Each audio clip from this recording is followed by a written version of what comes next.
Hi, Helene Gidley here on the Art of Agile Living.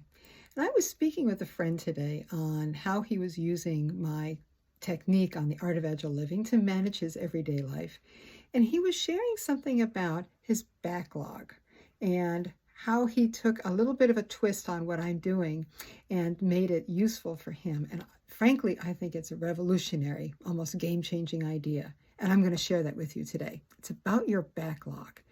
What does your backlog look like? Remember, it's the one that I said, it's those things you're not getting to for this week, but things you want to keep kind of somewhere written down so that you know you can get to it for an upcoming week. Well, my friend had said, well, his backlog had gotten to the point where he had a backlog and then something he was calling a deep backlog. And he started to feel way overwhelmed with the two backlogs and the deep backlog and what that meant. And what he came up with on how to address it was fantastic. This is what my backlog looks like so far. And I think it's a combination of what my friend's backlog and deep backlog looked like, because there is stuff on here that I know are just ideas that I may get to someday, and I really want a place to just keep track of it. I don't want to lose it entirely, which was the thought he had shared with me. I'm like, well, maybe we just throw these away. Maybe not. Maybe you do want them. So we started toying around with the idea of what's a better way to manage this. And the deep backlog he didn't like because it started to give that sense of you had too many things that were still tugging for your attention.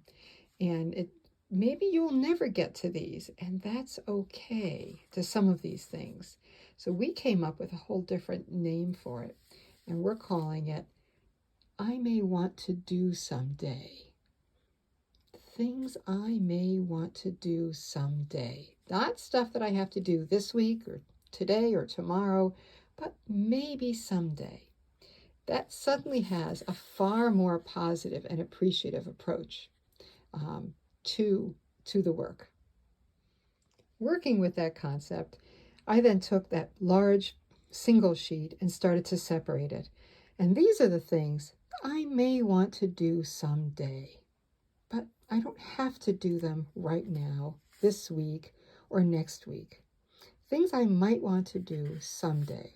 And now my backlog feels a lot better.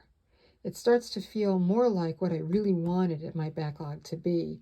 Those things that are just coming up for the next week, or maybe a little beyond. There's a recurring task here, and that's okay to leave that there as a way to help me remember when August comes around, I need to get an invoice out.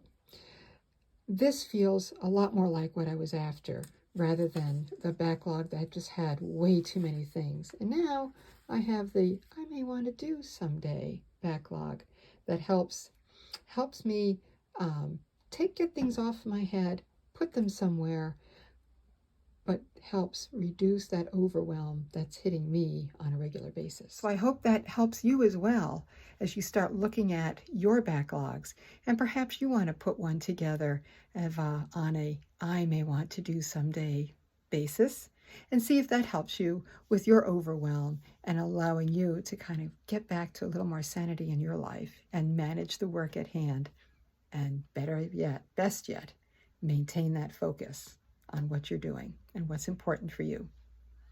That's all for today. Thanks for listening. And if you like what you've been seeing, please remember you can subscribe to the channel, bottom right of the screen. Just click the little subscribe button and you can hear about when new videos come out. Thanks so much. Bye.